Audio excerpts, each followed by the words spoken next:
Well, it finally happened. Not only did Sidious basically compare Tarkin to Vader, but Thrawn as well. But it all basically started with Zahra and the rebels. We really got to know Commander Zahra. Now more she's being propped up by the Empire to ascend to the position of where Tarkin once stood. Is she worthy though? We will learn with time, as Darth Vader said, but what today's focus is about is finally we get to hear from Palpatine what he really thought about not only Tarkin, who is now deceased as the Death Star has been destroyed long ago, but also about Thrawn. In fact, there is a conversation right now happening in this comic on Coruscant after the Cloud City duel between Vader and Luke, where Darth Vader travels to the Imperial Palace to talk to his master. In that conversation, it is revealed the truth about Thrawn, about what Palpatine actually thought of Thrawn and how Vader might be inferior tactically to him. We're gonna talk about that shortly, but it starts in the Kessel mining facilities where stormtroopers are standing guard, and up above,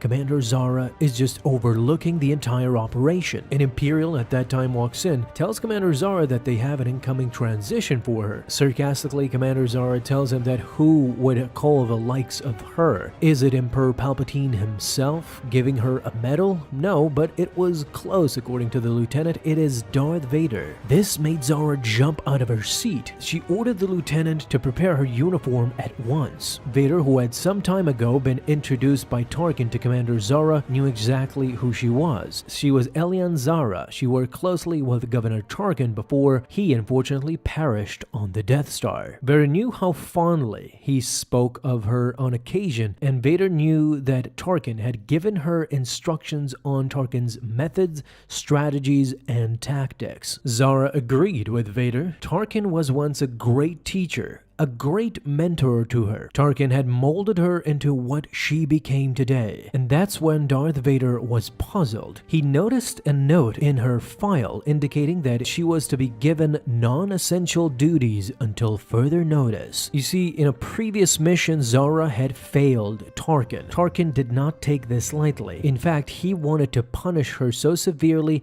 that he downgraded her position, and this left Zahra disappointed but hungry for more in order to prove herself to Tarkin. But unfortunately, after his death, she now had no opportunity to have a chance of redeeming herself in Tarkin's eyes. Yes, Vader recognized the tactics of Tarkin. In fact, that sounded exactly like him. He once taught him something as well, on a world called Chandler's Folly. Vader found Tarkin's lessons on that planet to be instructive. Now, what Vader is specifically talking about here is issue number 18 of the Darth Vader 2018 comics, where Vader and Tarkin make a pact for Vader to have his sole weapon and by himself, and Tarkin together with a group of Imperials to hunt him down. Tarkin got the upper hand in the end, but Vader did not give up so easily, and it was basically concluded to be a draw. And that's what Vader is inferring to here. But he continues with Zahra. He says she will have her opportunity for redemption if she denies the rebels. Vader was placing her in charge of the efforts to hunt down the remnants of the rebel fleet,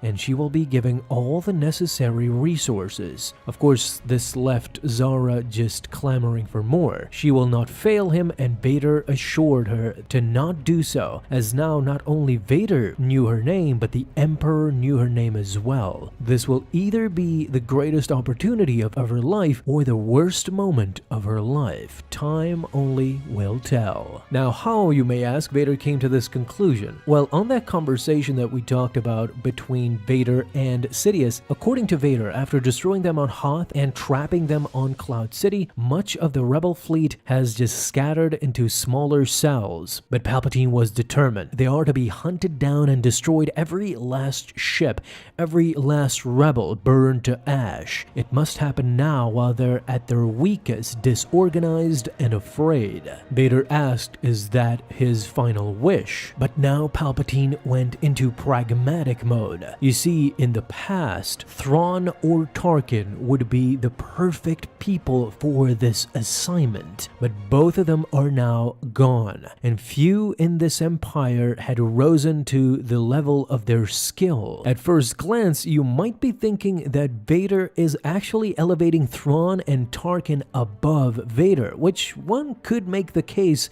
tactfully, not how mighty and powerful they are, that is of course Vader, but as far as military tactics, this revelation by Palpatine was something to behold really, that Thrawn and Tarkin would have been his first choice, but what he says afterwards kinda negates this. So he goes on to say, "I do not like delaying your search for the son of Anakin Skywalker, Lord Vader, but perhaps you must be the one to hunt down the remaining rebels." Is Sidious kind of mocking Vader here, trying to ease in the blow by telling him that he would have chosen Thrawn or Tarkin, but since they're gone, Vader needs to take charge. However, he is busy with pursuing Luke Skywalker. But in a surprising turn of events, Vader, the emotional wreck, does not get offended by this, or does not seem to be bothered in the slightest, or do not seem to be bothered, as he simply tells Palpatine, "No, there is another," referring to Commander Zahra, of course, as he gives her the assignment to hunt down the rebels, while Vader pursues Luke Skywalker, his son. You see, both Palpatine and Vader at that time were focused a lot on finding Luke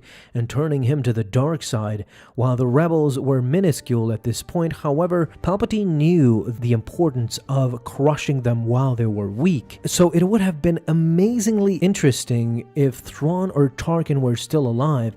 Would there be a conflict between Vader or those two, between Thrawn possibly, as militarily they were far superior thinkers than anybody else, maybe even Vader, who often gives in to his emotions. It's something to think about, but the mere mention of Palpatine uttering the words Thrawn or Tarkin leaves us unfortunately wanting for more, but both of those people, as Palpatine said, are gone. Now we can only see them getting mentioned once or twice there. What do you think would have been the Imperial military if Thrawn would have still been around? I mean, certainly there's an argument there to be made about Thrawn and Vader, and sandwiched in between it's Tarkin as well. These people were very, very aggressively pragmatic when it came time to military operations, tactics, and long-term results, not just short-term. In the Rebel series, you can actually see Thrawn being his mighty, mighty self with his big brain plays, and I would imagine that Tarkin and Vader were more so.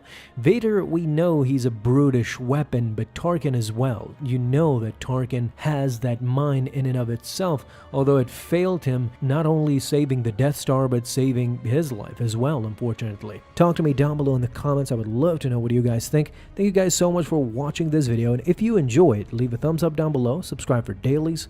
Now you can have an awesome day, Star Wars fans. I'll see you in the next videos, and may the Force be with you. Until then.